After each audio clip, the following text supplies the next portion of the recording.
Made you laugh. Hello, everybody, and welcome to Audio Judo. I'm Matthew, And I'm Kyle. and this is your podcast of music discovery. We are proud members of the Pantheon Podcast Network, your premier source of music podcasts. Pantheon is the only place you can find the official Metallica podcast, the Metallica Report. In addition to this podcast, we also produce two other podcasts. Audio Judo Does Jazz and Throughline.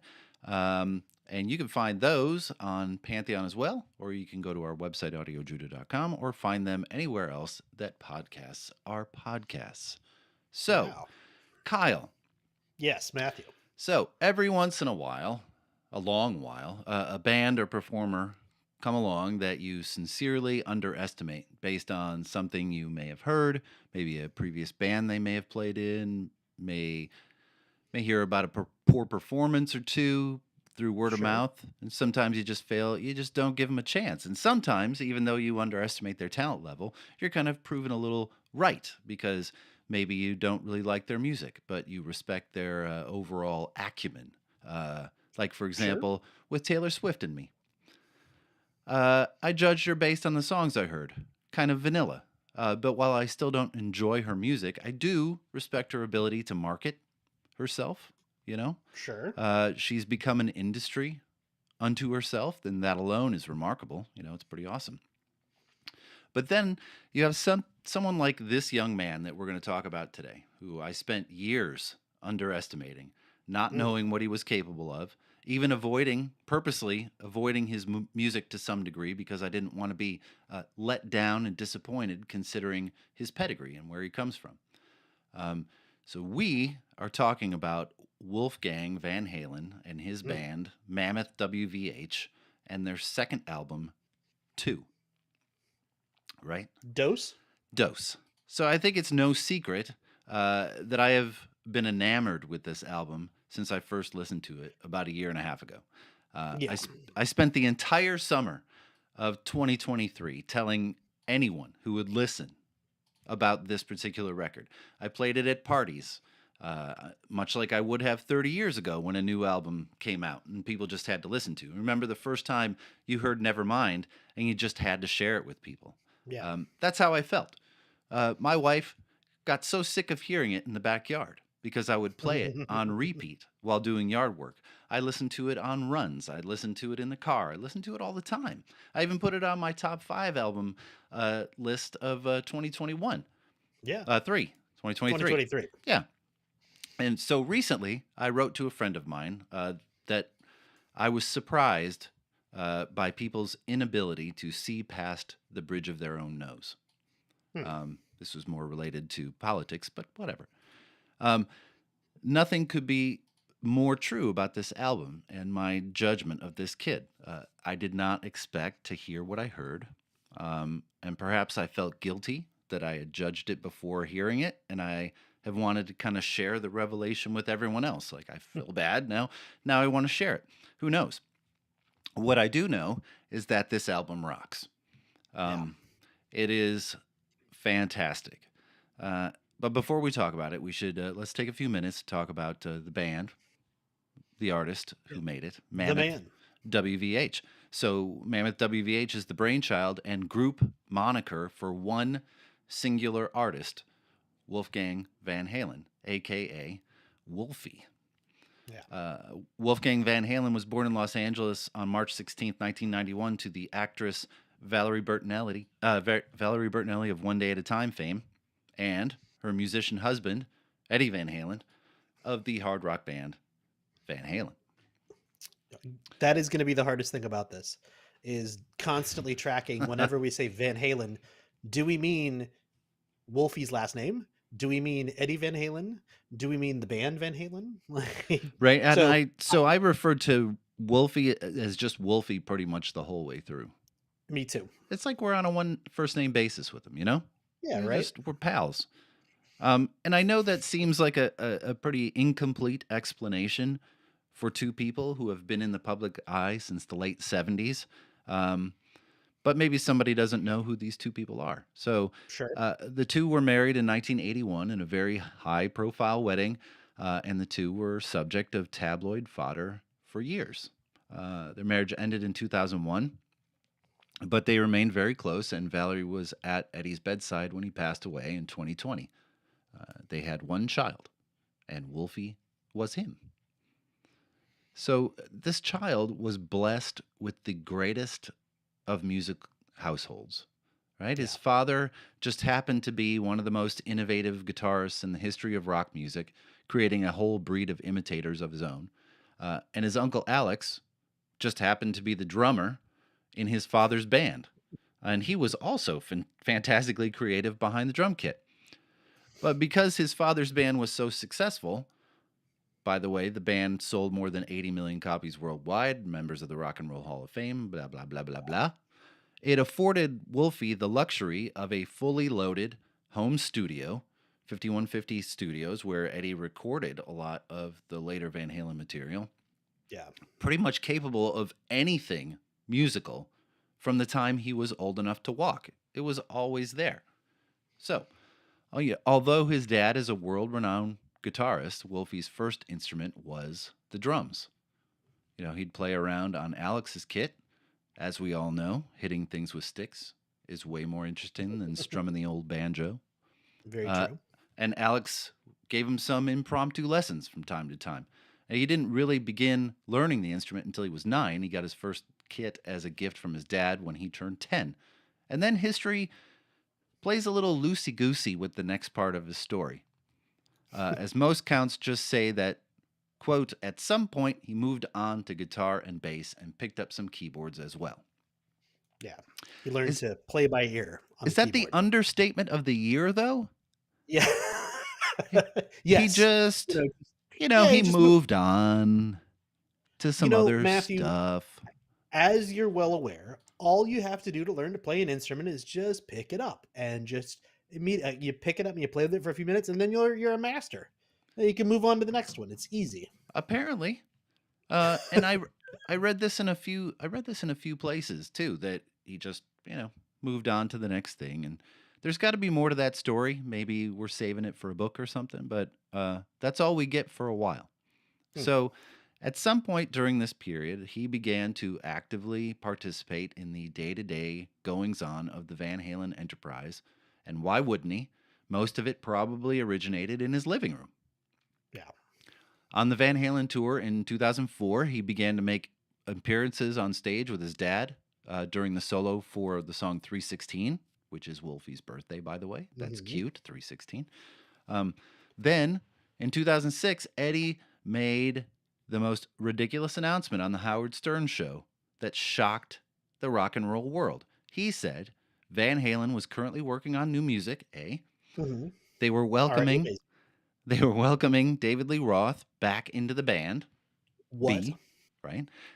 And that Wolfie was joining the band as the new bass player, and Michael Anthony, the bass player since the mid-1970s, had been fired.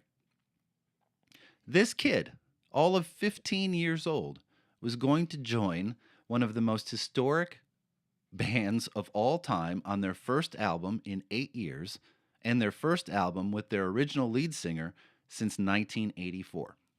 Yeah, all insane. of this screamed wrong to me.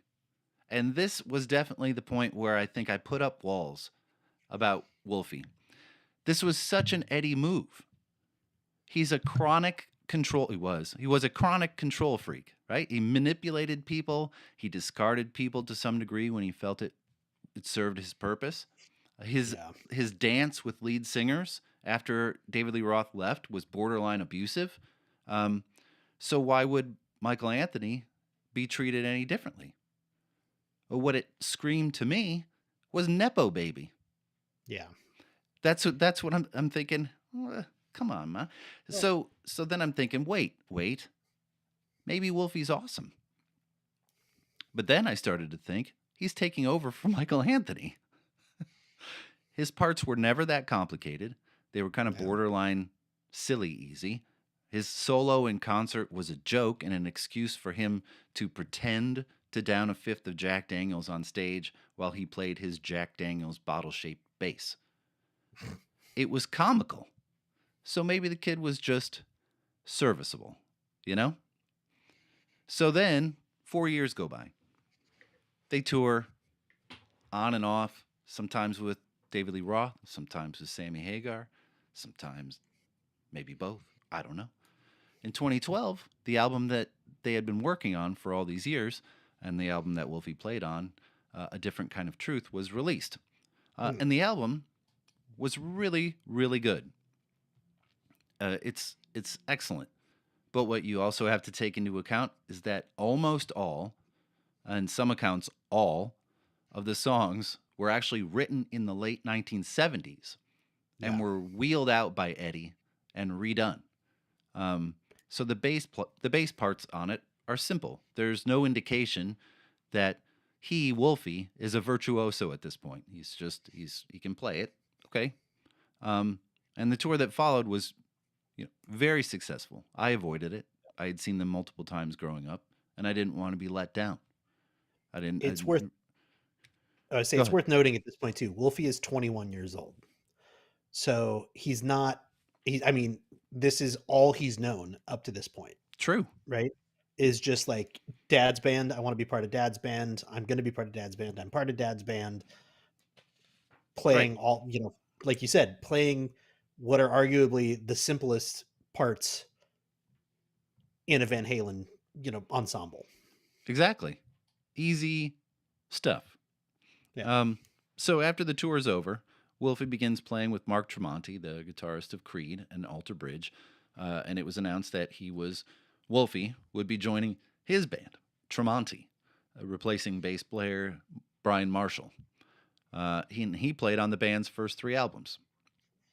He then joined Clint Lowry's band as the studio drummer and also played some bass.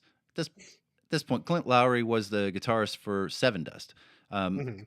and okay, at this point, I'm not really paying attention to either Tremonti or Seven Dust. Sure. I have I mean, no who interest in them. was? No offense to anyone out there. So I don't think I knew that he was playing drums at that point, and he's bouncing around from instrument to instrument. It's very strange. I only know about this from the research for this now, but previously I remember when this was happening because it was a big thing on Twitter at the time. A lot of people were talking and basically talking shit about him, which we'll come back to a little bit later, Sure. but saying, the joke was that he was so bad at bass, he had to retire and play the drums at, 22 or 23 or 24 years old. It was like he was so bad at playing bass, he had to retire and play the drums. Ha ha ha ha ha. That's such You know, crap. obviously, and it was one of those things where I had no idea really who he was, other than you're like, oh, he's Eddie Van Halen's son. I hadn't really heard any of his music. I hadn't really heard anything that he had done. And I He wasn't. hadn't done anything really Yeah, at that point. You're like, okay, you've played the world's easiest rock and roll bass parts on yeah. stage for millions of people. Okay, so you got no problem being on stage. Great. But what have you done? So he joins Clint Lowry's band. In the meantime, he had actually been writing and recording his own material for years.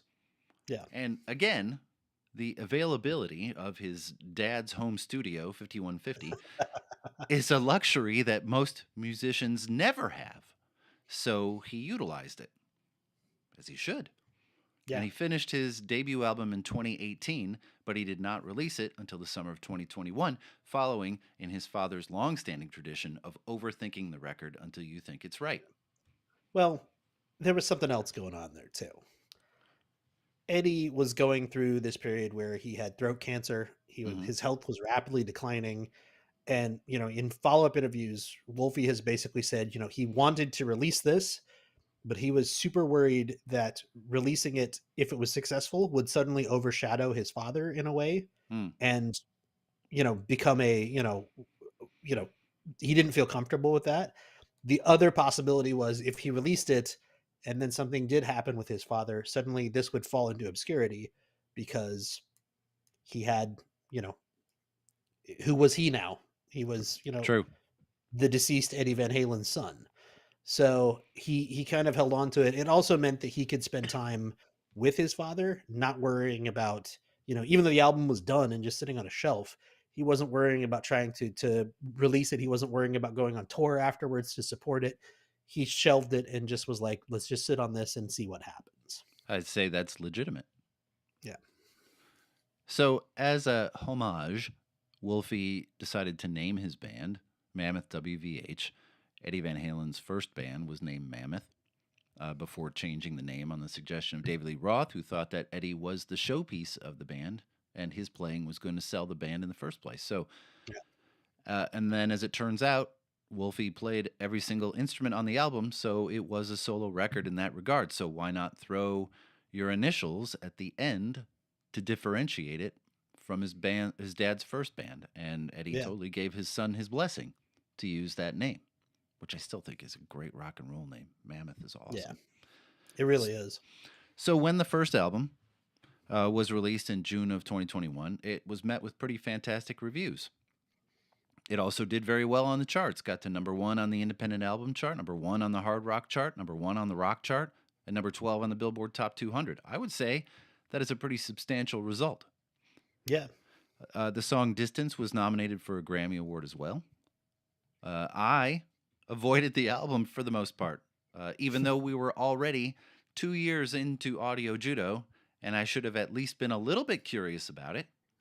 I'm embarrassed to say that I probably went out of my way to avoid it, thinking there was no way for it to be as good as people said. They were just loving it because his name was attached to it. I actually just listened to this album for the first time, the first Mammoth record, a couple months ago when I put this on the calendar. Yeah, after I listened to 2, I should have just sat down and listened to them both, but for some reason, I just didn't.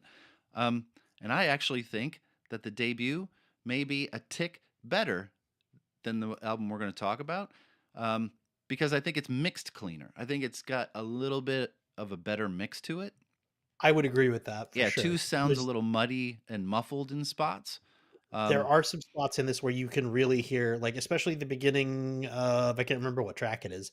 And that might be intentional in that case, that it's a very, like, flat and fuzzy sort of sound. True. I'll remember it when we get to it, but yeah. Yeah, so the debut it had a better mix. The songwriting's there. It's just a little cleaner. So he returned to the studio September of 2022 to record the album we're going to talk about today, 2. So Wolfie supported the debut album via tour for several months, and I'm sure he was a little hesitant to do so. I'm sure he was a little hesitant to go back into the studio and start right away. Eddie is not credited on the first album, but there is absolutely no way that he was not present for at least some of the recordings during those intervening years. It was 5150 was Eddie's sanctuary, and there's not a chance he wasn't around to see or hear his son record this album. Oh yeah. But this would be the first time that Wolfie was recording and producing music without his father around on some level. So, like the first album, he would perform everything on the record: vocals, bass, guitars, drums, keys, pianos, background vocals. It's all him. Everything you hear is played by him. Go ahead. He did have the advantage here, though, that having made that first album and taken so long to do so, he now sort of knew what he was doing. He knew what the band sounded like. He knew how to make things work. He knew what didn't work. And he was able to go back in and record this a lot faster than the previous one. Right. Which I think was super beneficial for him. Yeah, to get the next one out as quick as it did. So unlike other solo albums that you hear that are true solo albums, there's no way that I thought this was one guy. Yeah. There is a level of virtuosity on every single instrument. It would be one thing to be as talented of a drummer as he is, that would get you a spot in just about any band you wanted. But when you are just as good, if not better, at the guitar, forget about it. Yeah. I mean, the level of chops is just it's off the charts. So this album was released on August 4th, 2023, got to number 1 on the hard rock chart, number 3 on the rock chart, number 6 on the independent chart, number 29 in the Billboard Top 200. So it's slight dip. Yeah. But so what? But when it was released, this album sideswiped me. Um, I finally broke down and gave it a listen, and I was ashamed for not giving it a chance because it was a true hard rock album that a lot of people, fans of that genre, have been clamoring for. It was loud, it's melodious, the playing is phenomenal. If I had one critique about the record, or more to the point, one critique about Wolfie, it's that he currently kind of lacks the swagger that made Van Halen so potent for so long. His chops are undeniable. His sense Mm. of melody is awesome, but there isn't a lot of danger or raunch. Not that Van Halen was really ever raunchy.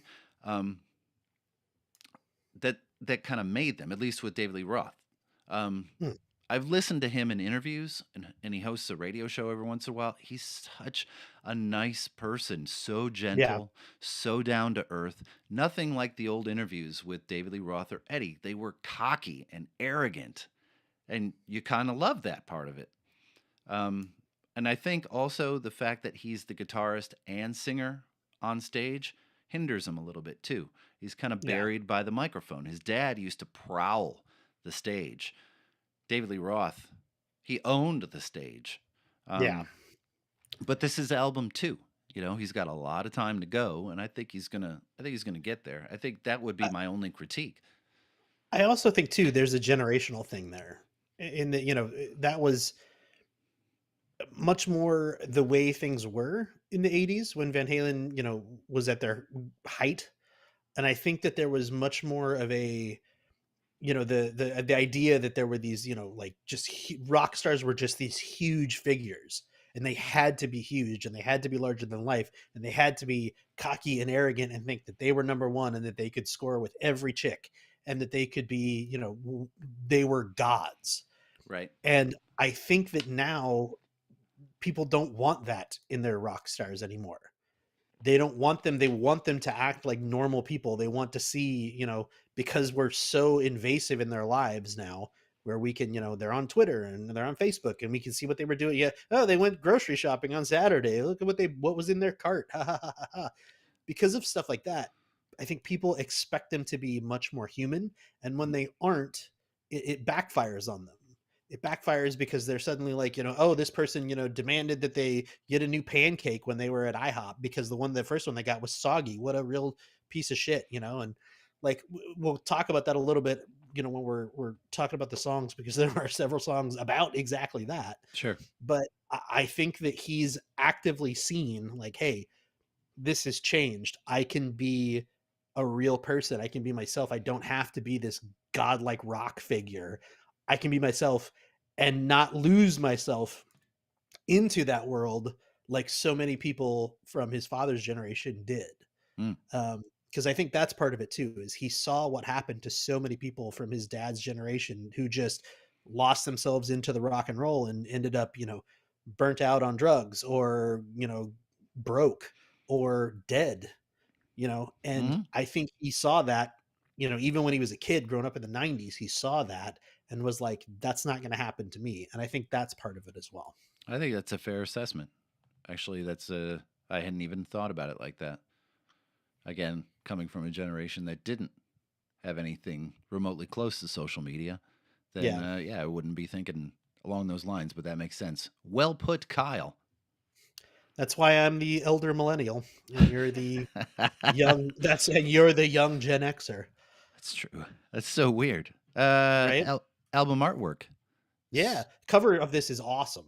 Yeah, I'll be honest with you, I actually like the cover of the first one a little bit better with the giant crab.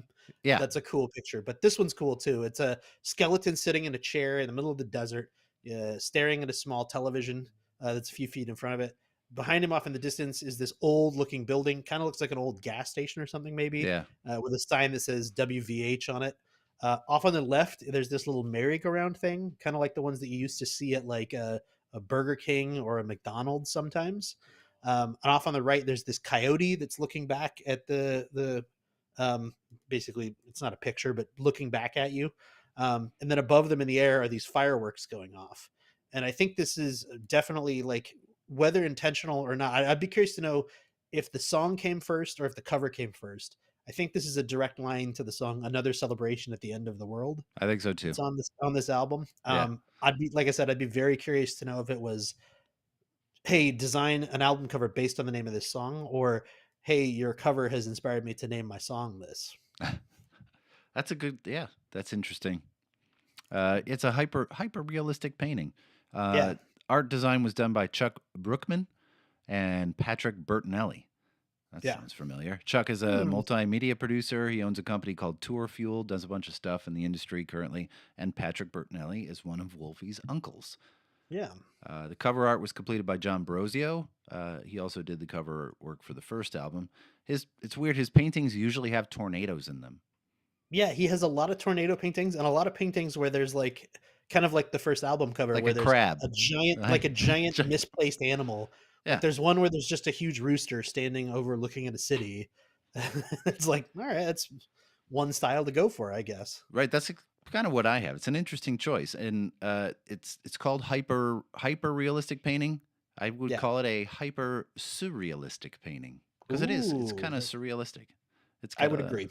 especially with the skeleton and the weirdo crab. Although I Yeah. do like the crab guy. Do you want to take a break and then come back with track by track? Yeah, it sounds like a good idea. All right, then. Today's show is brought to you by Atomic Podcast Services. Are you tired of spending hours hunched over your computer struggling to edit your podcast episodes? Do you want more time to create instead of editing? Well, we have the solution for you. Introducing Atomic Podcast Services, a premium podcast editing service that will take your show to the next level. With Atomic Podcast Services, you can say goodbye to tedious editing tasks and hello to a polished, professional sounding podcast. They will expertly enhance your audio quality, seamlessly remove background noise, and ensure every episode sounds crystal clear. But that's not all. As part of their premium service, they will also help you with ID3 tagging, scheduling, and posting of episodes, and for a little extra, even create engaging audiograms to promote your episodes on social media platforms. There's even a discount if you subscribe to their monthly services. With Atomic Podcast Services, you'll have more time to focus on what you do best, creating incredible content. So why waste another minute struggling with complex editing software? Let Atomic Podcast Services take care of the technical side while you focus on captivating your audience. Visit their website at atomicpods, that's pods with a Z.com, to learn more and book your editing session today. Hello, this is Matthew from Audio Judo. Are you looking for additional Audio Judo content? Stuff that will make you laugh with an emphasis on music? Then you need to subscribe to our Patreon page, and this is how you do it. First thing, head to our site, patreon.com/audiojudo. Our Patreon site is the only place you're going to find all the extras that we work so hard to provide.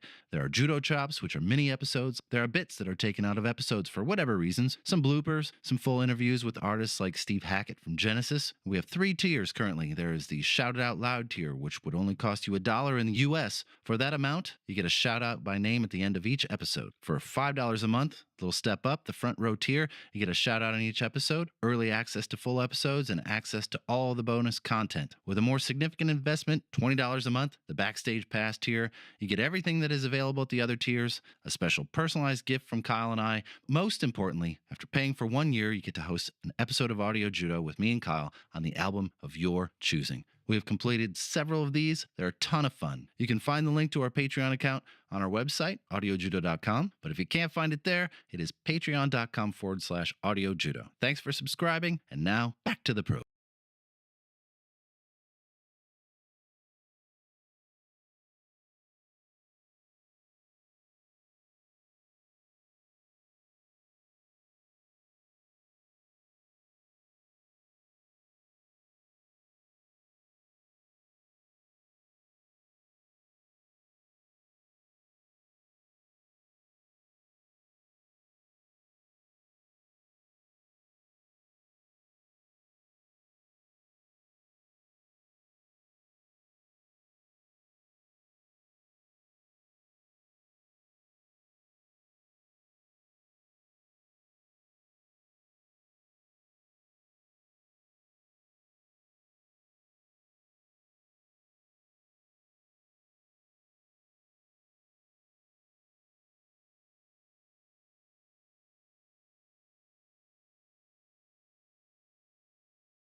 Right?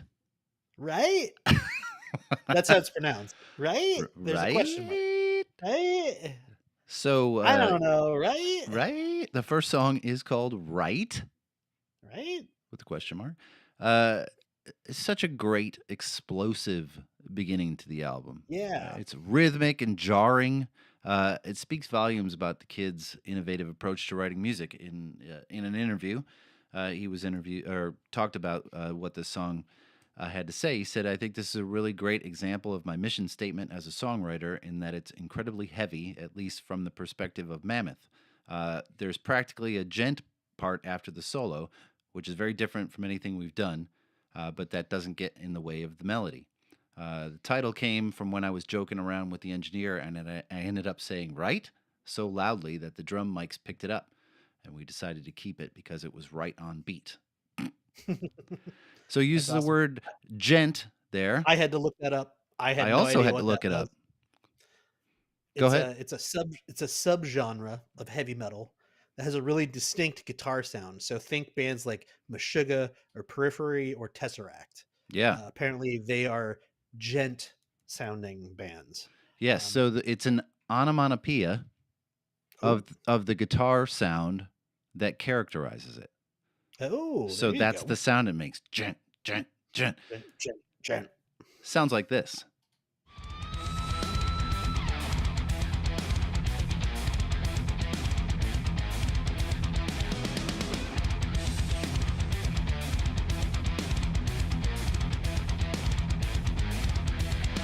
Seems like it's all coming back again. What's my problem? Where do I begin? Seems like it's all coming back again. What's my problem? Where do I begin? I don't wanna love you. You'll be just fine. There's so much to love about it. And so the next thing that I was going to talk about, you you kind of changed my perspective when you were talking about it earlier. So Hmm. lyrically, this whole album is so much different than what we're used to from Van Halen. Um, the topic's the same, relationships in some way, Mm-hmm. shape, or form, but it's delivered much differently. And now, in the context of what you were just talking about how he doesn't have to be the arrogant, cocky asshole rock star just trying to cruise for chicks, he can actually talk about something from an adult, realistic point of view. It puts a whole new slant on this entire record. Hmm. Yeah, I was just thinking about that while that song was playing, but that's exactly what it is. Like he's not, he doesn't have to talk about teenage relationships, which is what Van Halen talked about up until Yeah. their last record. Yeah. So, Which, like you were saying earlier, they took all that material from when they were teenagers and released it in 2012. yeah, when they were And in it's their like, okay, 50s. yeah, it's like all those songs are about like, "Oh, I fell in love with this girl, but she didn't love me back." And it's like, well, yeah, of course nobody's gonna connect with this shit anymore. You're like you said, you're in your 50s. The You first shouldn't single be was having teenage relationships. You should be having adult relationships. the Like, first single was called "Tattoo" off that yeah. album, and it was about girls with tramp stamps. Like the whole album or the whole song is about that. And I'm like, you guys are 50. And then his son, his 20-year-old son, comes out with an adult take on relationships, and Yeah. like, okay, yeah, it's a good song. It's a great start to the record. It is. And it's really like I like that he kind of called this the mission statement for this record, Yeah, where just the lyrics and the tone of this song really do set you up for the rest of this album. I would agree with that. Like a pastime. Yeah. The Uh, second single, go ahead. No, you go. oh, I'd say another one kind of influenced by that gent sound. He specifically called out Meshuggah as being a band that influenced this song, uh, but he kind of created it by accident. Yeah. He was trying to explain what a polyrhythm was to his girlfriend, then fiance, now wife. And by the time he finished his attempts to demonstrate it, he had basically written a whole song. So he was like, "Oh, all right, let's make a song out of that." Yeah, he's Because trying to that's explain like the looping rhythm of it and how it kind of moves around. And there's another term, yeah, polyrhythm. So polyrhythm, it's a musical technique that involves playing two or more contrasting rhythms hmm simultaneously. It's Greek for many and rhythm. Duh. Um, I've known what it was for a long time because I've been a lifetime listener of Frank Zappa, who used them yeah, religiously. But now everybody knows. It's we just messing around with this really complex rhythm and ended up writing a song. So this is the second single released from the record. Um, and like most singles released these days, didn't make much of an impact on the chart unless you're Ed Sheeran or Taylor Swift. No offense to those artists personally. Um, this song features some great vocal work from Wolfie. It's very reminiscent of his good friend Dave Grohl, who mm. alternates between yelling and singing. And the chorus of this song demonstrates that very well, like right here. Who I thought I'd be. Love to see you try. I'm losing every part of me. Spreading to your smile. Drowning slowly. Now you're on display. Cold and lonely. Right in your own way.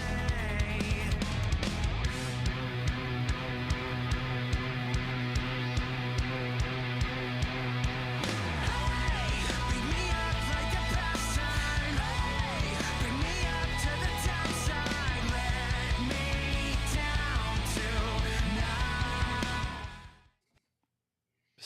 Such a great sense of melody in there. Yeah. Again, lyrically, we're seeing that this is a much more adult approach to relationships than his dad's band. It isn't just about being with the next girl, but finding ways to hold on to the one you have. It's lyrics in there. There's more than just one way to end this. I've known it for a while. There's more than just one thing to miss. I'll turn my back and smile. So, I mean, it might still be about a breakup, but it's a much more adult approach. Yeah.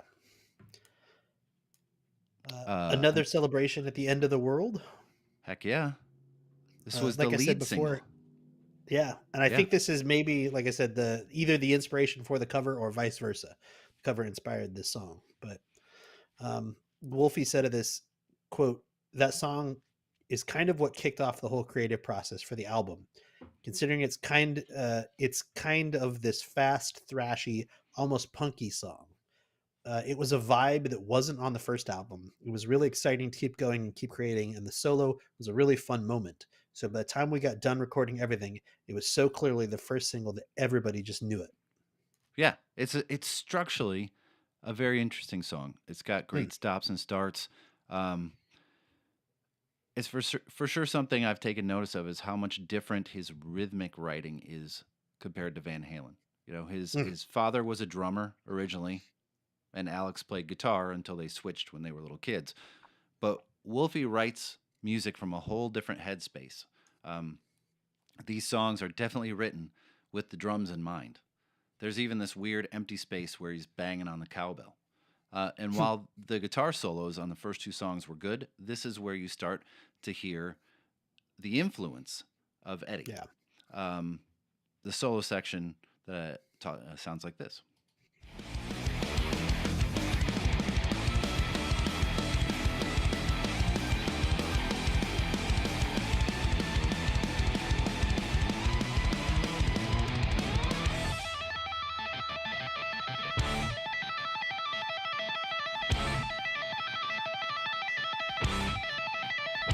Hey now, shout it back to me. Hey now, shout it back to me.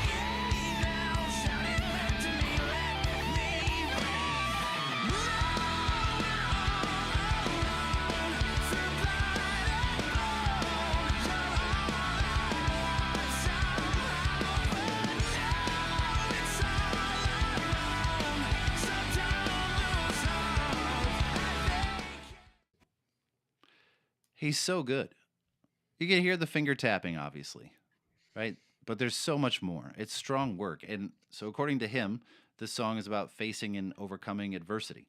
So I think you alluded to this before. He stated in a lot of interviews leading up to this album that this whole album was a direct response to internet trolls that hounded him after Yeah. the first album came out.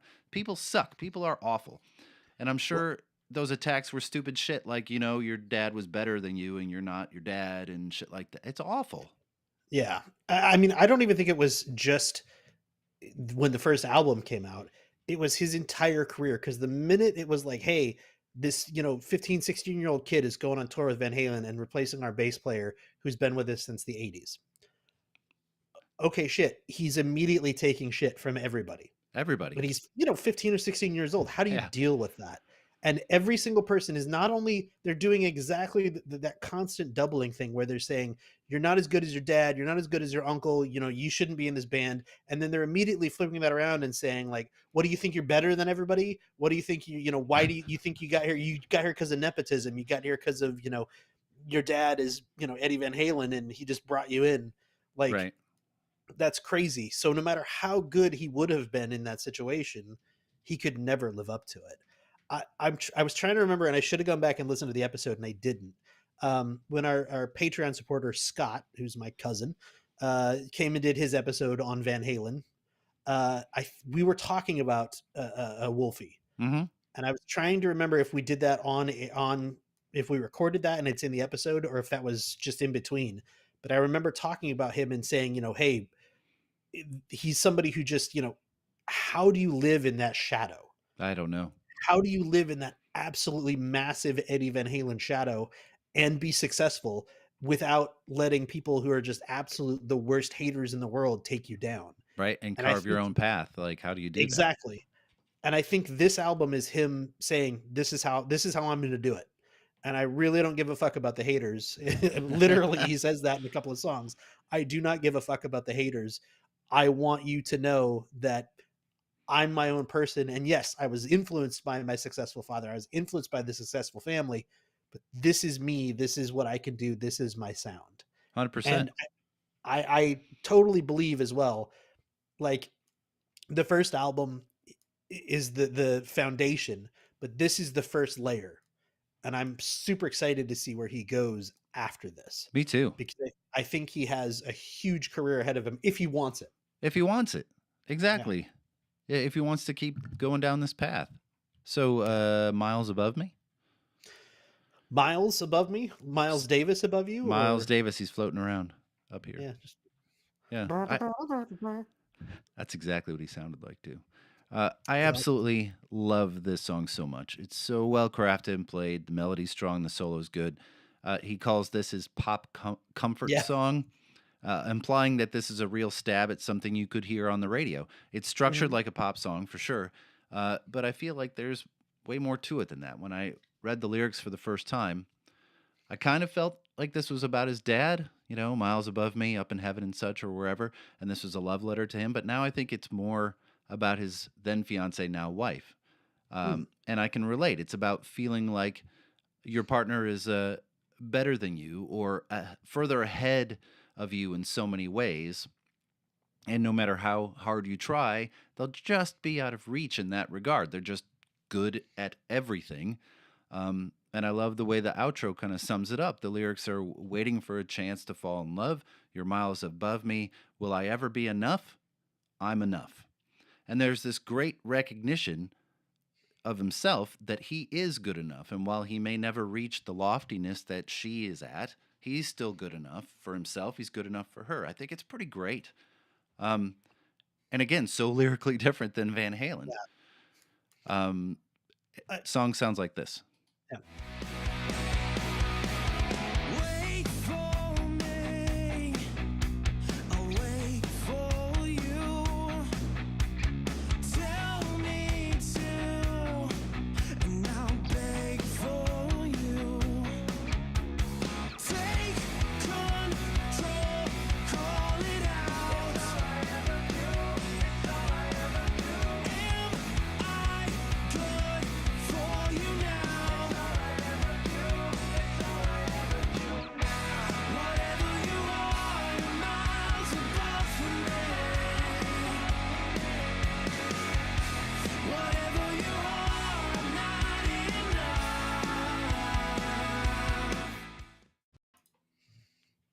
You were going to say something. So good. I love this song. But I love too that, like, I'm glad that you clocked that it could be, because I think the initial time, how do I put this into words here? I think that if you are thinking about Wolfie Van Halen in, like, as Eddie's son, when you listen to this, you absolutely hear those lyrics as, this is a song about his dad. This is a song about him saying, hey, I'm, you're miles above me. You are great. You're a rock god, but I'm going to do my own thing. And this is where I am. And I'm good enough. Mm-hmm. Funnily enough, on a side note here, he played on the what is the song? I am Knuff. Ken enough or whatever. Yeah. I I'm can just never Ken? pronounce it for some reason. Yeah. Yeah. From the Barbie movie. But Yes. and he's in the music video for it too. It's really funny. But when you then consider, like, maybe he's his own person, and you start to think, like, maybe this is about his fiance, maybe this is about his girlfriend, fiance, wife, him singing it to her, saying, I don't feel like I'm good enough for you. And it completely changes the context of the song to being like, this not quite selfish, but a little self-absorbed thing of, like, I'm trying to get to be musically as good as my father, but I'm just going to accept that I never will be, to I want to be good enough that my wife can love me, Yeah. and that I can be good enough for you in this life. And, like, it takes on a totally different meaning. I think that's really cool. I'm also 100% positive he knew this writing it, Oh, yeah. that he was, whether it started out as him writing it about his dad, or whether it started out about him writing it for his, at the time, probably fiance, or both, or neither, he figured it out pretty quickly, like, oh, this is how this is going to fit. And he worded things just the right way so that it's ambiguous enough that you can pick it out both directions. There's a lot of subtext going on. Yeah. Which is awesome. Yeah. Take a Bow. It's another absolutely fantastic song. And this 1-2 punch of Miles Above Me and this song just sold the album for me. The song, it's the longest song on the album. It clocks in at almost 7 minutes. Rhythmically, it's hard to deny how talented he is, as it jumps all over the place with these licks. But the prize of the song is the guitar solo. The solo is almost 90 seconds long. I'm going to play the whole thing in a second. But Wolfie decided to play the solo section on his dad's legendary Frankenstrat guitar, and using his original Marshall cabinet and head. So that guitar was so named because Eddie would cannibalize parts from other Strats and hold it together with tape. Originally it was black and white, but it was eventually spray painted red. The first 2 Van Halen records were almost certainly played on that guitar. Wolfie said this about that song, or about this experience. He said, I think this is the longest song we've ever released, but the most important part is the solo. It's way different from anything I've done before, and it really represents an elevation in my skills. I was never too confident with guitar solos, but on this one I went for it. The thing I was stoked about was that I played my father's original Frankenstein guitar through his original Marshall cab and head, so it's basically what he used for the early Van Halen albums. He's not around anymore, so I think it was really cool to be able to involve him in a way when he's not here. Indeed, kid. Yeah. It is. Well, on top of that too, just the ability to have, what's that over there in the corner? It's Eddie Van Halen's original guitar and amp cabinet. That's it. Yeah, maybe we should play that. Yeah, that'd be cool. All right, let's try it and see what happens. He got a pretty good tone out of that for years. Yeah, maybe it's still got some licks in it. Yeah, maybe we should give that a try. I don't know. That's pretty fucking amazing. And there's only one person in the world who has that ability. Yeah. And when he plays it, it sounds like this.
so good. right? He should take a bow after that. You know, his Yeah. his tone and technique is incredible. It's a really, really good song by a really, really accomplished player. Yeah. Optimist, Optimist? This one Optimist, doesn't have a question mark. Optimist Prime, but just Optimist. Optimist Prime. Oh, good lord. I, I like this song. I like this song, but the line "You ever the fucking optimist, please just kill me quick and bury this. You can't resist." Really stood out to me for some reason, Yeah. and I don't know what pulled that out. I mean, maybe just that he uses the F word in there, but it's really good. I like it a lot. There's a lot of lyrical stuff in here. It's very Yeah, dark. Um, it's got a very ominous vibe. It's pretty clear this is more specifically about those internet trolls. yeah, He almost seems to be like addressing them directly. The lyrics I pulled out, you pulled out different ones, but I pulled out "Life has shaped you without your consent. I'm shouldering all of your entitlement. It's beautifully void of your enlightenment." I mean, Well, compare that with the lyrics from Van Halen 2, their second album, also specified with 2 I's, like this album instead of the number 2. The song's Bottoms Up by Van Halen. Pretty maids all in a row. Go on, set 'em up. Come, baby, bottoms up. I'm singing, I'm dancing most every night, and I want to do that with you, babe. Let's do this bottle right. whoa! It's not it's not quite the same. I'm not saying, I'm just saying. Do I need to pull the sunglasses down? Whoa! Well, she is beautiful. Skibbity-bop, ba-doo-bop, ba-doo-ba-doo-bop. I Wow! got a Dave album on the schedule. Just we have to. I'm gonna do this solo record, Skyscraper. nice. It's so good. So I will get my spandex out for that one. please do. So Wolfie That- said, although I gotta warn you that we'll have to become rated X. We might have to move over to Pornhub to host Oh. that stream. So, not my fault. nope. So Wolfie said that he's a huge. Can't believe this note comes Now- right after that. He's a huge Tool fan. Yeah, well, wait until after that episode. Right? And he was very influenced by them when writing this song. He even wrote this song in 7/4. He especially loved the bridge section and was excited to play it live. I am excited to play it right here.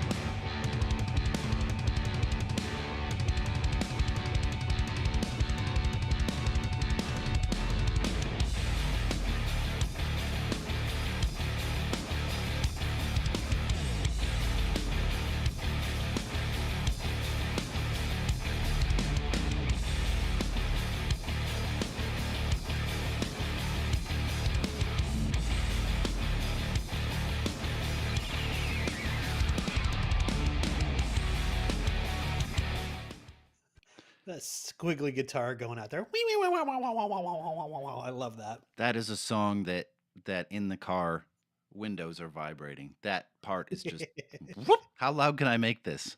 It's so good. I'm all right. Are you? Yeah, I'm okay. Yeah. Oh, okay, good. This is another one, kind of following in that in Optimus. I can't say that now. I can only say Optimus.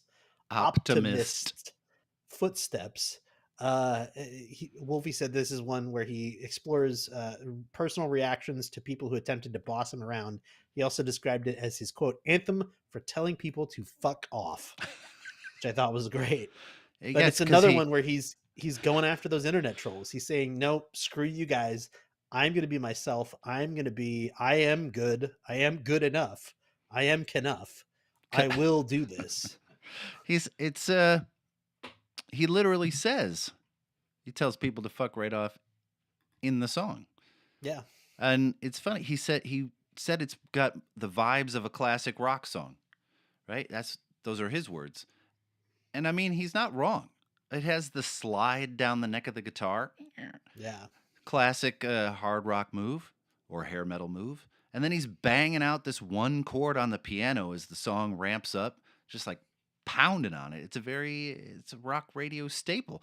The verse into the chorus is a nice switch, drops into halftime for that part, and the lyrics kind of stand out a little bit more because of the mix and tempo change. He just lets you have it. He just slugs you right in the mouth like this right here. They try to own you and fill the quota. Don't need your help, yeah, I'm quite alright.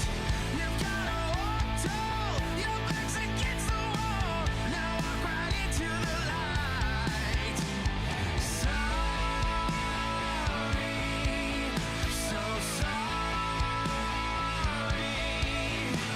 It's kind of you to say. You just made my day. Sorry,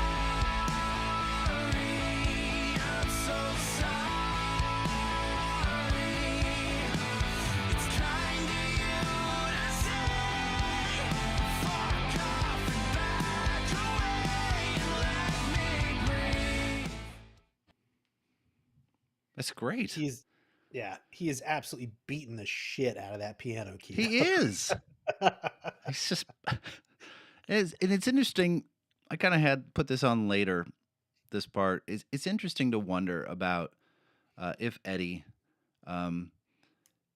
hadn't been as much of a control freak and perfectionist, what would have become of their music? You know, he probably has thousands of hours of uncompleted music in the vaults, bits and bobs of songs he started, never finished, ideas that he abandoned, sounds that he tried and couldn't find a fit for otherwise. And you know, it's just sitting there. And you have to wonder, will there be a time when Wolfgang digs into that vault and maybe tries to finish some of the stuff his dad had mapped out? I think it would be fun. It'd be a fun thing to see. And I wonder, would it take on his father's personality or his own personality? So you want him to Christopher Tolkien this? Just Just a little bit. here's all your notes. Let me just go ahead and figure shit out. Just a little bit, not a lot. All You right. know, Maybe one. I would be cool with like one album like that, but I am very much a like I don't know. I think that so much of music is so situational to when it was created. sure. And like I hate the fact that people remastering is one thing. Going back and saying like, hey, we can make this sound a little bit better and we can pull out, hey, the subtlety wasn't there in the equipment that we had at the time. We can make that happen again. That is one thing. But when people reimagine their original works out of the time when it was done, Yeah, and I'm it talking. always kind of Yeah, bends me. and I think I'm approaching it from a different point of view, where I'm not saying take take a song, part of a song that he wrote and decide what it would have sounded like. Don't Beatles it. Don't Bird whatever. Don't put John Lennon's voice with the Beatles now. I'm talking about like maybe there's a solo that he played that's in the vault. Maybe Okay. there's a lick in the vault that he could say, that my dad came up with this riff. It's like And take that and build a song around it. yeah. Yeah, and Knowing even that if he's like got a this, solo, you can certainly drop keys and just like plug in one of his like this is one of my dad's solos that I found in a vault. This sure, is okay. still it's not like he needs the money. So I don't think he would mine 10 albums out of it, but I think like some sort of George Lucas that? homage to his dad, some sort of something for his dad. I don't know. It would just be interesting because there's thousands of hours of that stuff. Oh yeah. It's like Prince's vault. Oh God. You don't. That Yeah. thing's got to be. I just hope that all of those kind of things, I really hope that they are actively taking care of them. Because, like, I know there are some musicians, like, for example, it was my understanding that Elvis's, like, all of his collected works and tapes and stuff were still stored in just like a box, A box, yeah. just like all all of these couple of boxes held like the entire legacy of Elvis Presley. This Yeah. was 12 or 13 years, well, 15, 16 years ago now, but basically just here's all the masters. And it's like you just keep them in a box, like, well, it's in a nice closet somewhere. It's sitting in an Like, attic. it's like, no, God, what are you doing? Like, these I need would to just be duplicated and they need to be preserved. Like, I'm sure they're taking care of it. I'm sure that Van Halen has archivists and stuff, but oh yeah, working on that. But it's got to be just a huge wealth of material. yeah, I'm just curious. I might never hear. That's okay. yeah. Just wondering. Erase Me? Interestingly, right after we were talking about magnetic tapes, erase me. Erase Me? Sure. Okay. It sounds so much more pop punk than anything else. At least the Yeah. beginning of the song. I mean, throw another voice on there. This could be a My Chemical Romance song at the beginning. It just Oh, absolutely. has that vibe. It's got that energy. But then once you get into the song, especially the solo, it becomes something else entirely. Wolfie said this about it. He said, "This was an idea that fell off from the first album because it just wasn't ready. But I revisited it, and I really love the solo more than anything. It's kind of an aggressive pop rock song, and certainly a breakup song if ever there was one. This was another one that made me realize this album is going to be more solo heavy than the first." Um, it's I love that he can find that different spot for the same technique that Eddie used for years and Yeah. find something new in it, a new melodic place, a new musical spot for it. Uh, it's rare because we've been listening to Eddie's style since '77, and it's he's finding a different musical soundscape for it. It sounds like this.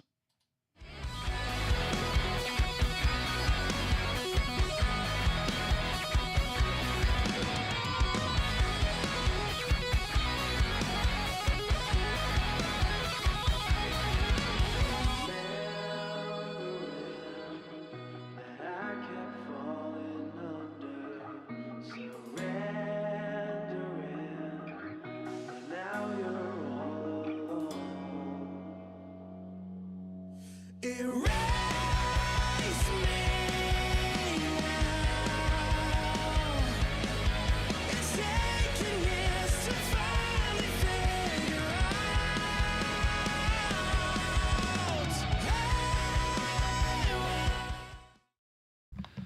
So one of my favorite things that he does with the tapping, like the stuff in the song, especially in this song, is how he still has a rhythm guitar playing with him while he Yeah. plays it. So when Eddie used it, it was almost exclusively on an island in the middle of the song. It was exposed so it could be heard. But here, Wolfie uses it as another part of that landscape and surrounds it with other stuff and gives it a really beautiful spot. Yeah, I love it. It's so much different Yeah. than the way I his think that dad played that's it. I think that's one of the most distinctive things about it is just that he has and I mean, obviously it's intentional because, everything's intentional, but I wonder if he does those type of things just to separate it from what his dad did and say, look, yes, this is the technique that my dad, was an expert at. I'm going to take it and do something completely different that sounds really good. And I'm doing this specifically to separate it from what my father did. Or do you think that he's doing it because it sounds good? Or do you think that he's doing it because it fit right? Right. Or just because he liked it? Or what? I mean, whatever. Who knows? Only he knows. But Well, his songs are very full. They are very yes. full. So I'm sure he's filling up that space. I don't know that he in his head, I don't think he writes songs that have these empty, isolated island parts like Yeah. Eddie did. Because Eddie would design those parts to take the stage, essentially. Mm, But everybody else falls away and spotlight's on him. And I don't know that Wolfie really thinks that way. I think he's thinking about how does it fit the song, which is just totally different. yeah. Waiting. Waiting. Well, this one's So absolutely about his dad. yeah, Go ahead. this one 100%. And he also said that, quote, lyrically, this is almost a thematic sequel to Distance, which was the very first song we ever released. That song was dedicated to my father, and it's sort of that conversation between you and that person or thing that you miss. But it almost shifts perspective through the song. It's a method of storytelling I haven't really attempted yet until this song. It was kind of exploring more of the vibes of Distance, and I'm really happy with how it turned out. It's a very emotional song for sure. Yeah. So, I mean, clearly, he even openly is just like, yeah, this is about my dad. Just like Distance was. So, Yeah. The lyrics, I'll be waiting for you. Can we just stay here a while and embrace this denial while I'm waiting for you? That's a very visceral stage of grief he's in right there, speaking about yeah. denial, but almost from an acceptance point of view, right? He's accepted that it's happening. He's just waiting for him. It's written very well. Musically, this almost starts like a Hoobastank song. I It was does. surprised. You know exactly what what song I I'm know talking exactly about, what you're talking about. Yeah. right? Everybody does. Listen to the beginning. Oh, there they are. Listen to the beginning of Waiting.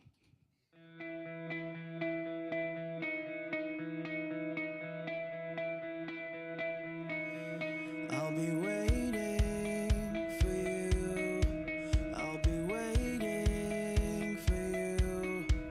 Can we stay here just a while, embracing this denial while I'm waiting? I'm waiting for you, for you.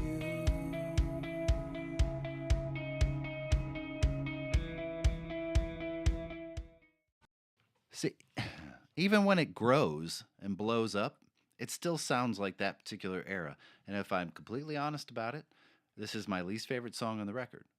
Hmm. Because it's really the only thing that sounds a little derivative and almost like he was trying to do something out of his comfort zone. I don't not like the song. I just feel like it's really not him. Yeah. Like it doesn't feel like him at all. This whole album has been so full and complete, and then this song just sounds. And I know it's a ballad or a slower song, but it's a little weak. Just has a weak sound to it. Fair. You have anything else to say about that? No. Okay. Better than you. Oh, the Say it album like close. say it like a challenge. Better than you. Better than it's the ultimate internet troll song. The ultimate. Oh my god. Yeah, it is. He says this is the perfect album closer. In the studio, we were calling it Meshuggah Beatles Yeah. because there's a sort of that mix at the ending. Also in the bridge. There's this descending riff, and it sounds similar to it. This is back to Wolfie sounding like Wolfie. Yeah. I hear some of the Beatles references in it. I'm not really that familiar with Meshuggah, so I'll take his word for it. But this is so much more him than the last song. I love, like there was we talked about this. Oh God, 5 years ago about Van Halen and their background vocals, how Mhm. distinctive their background vocals are, and his background vocals are supplied by him. He's harmonizing with himself, Yeah. and it's really, really pretty. It's really good. The song sounds like this. They stay. Why do they all stay? Nothing to lose but tomorrow and all of the other days. Just tell me why. When will you ever learn? I wanna abide by your rules. I'm here for everyone to see, but they're stronger than you, smarter than you, better than you. I will enable you, it's inevitable. Oh. Yeah, you could totally hear those like little descending riffs that he does that sound very Beatlesy. Yeah. I like this song a lot. I think that it's an excellent closer to the album. Not only that, I think that it's like this is it's a little bit more poppy, and it sounds really good, and it's one that gets hooked in your brain, not quite an earworm, but Right. it gets hooked in there a little bit every once in a while, and I'm like, I find myself kind of singing along to it as I'm walking along, and it's That's like, so good. yeah, it And I is. cannot say enough good things about this record. He just does so many things right. And Yeah. I barely even scratched the surface about what kind of drummer he is. We didn't even really talk about it. Um, he's incredible. And I hope everyone takes a second to listen to this record. Just listen to the drums every once in a while, because some of the things he is doing um, Mm, is so. And he's a bigger kid. He's a large man. He's playing so athletically. It is ridiculous. Uh, I'm sorry I missed the boat on the first record. I did not miss it on this one, and I certainly won't miss it on the next one whenever that comes. Um, nice. I think it's a super great album, and I'm happy to talk about it. And we want to know what you think about it. Yeah. You need to let us know. You can get a hold of us at facebook.com/audio judo, or Instagram or Twitter at audio judo, or Instagram at audio_judo, or you can send us an email at info@audiojudo.com, or you can find us at YouTube at Mm. youtube.com/@audio judo. Ooh, Yeah, fancy changes. I know we changed. And what do you got? Yeah, I got some shout outs to our Patreons. Oh, okay. I'm going to start with the backstage.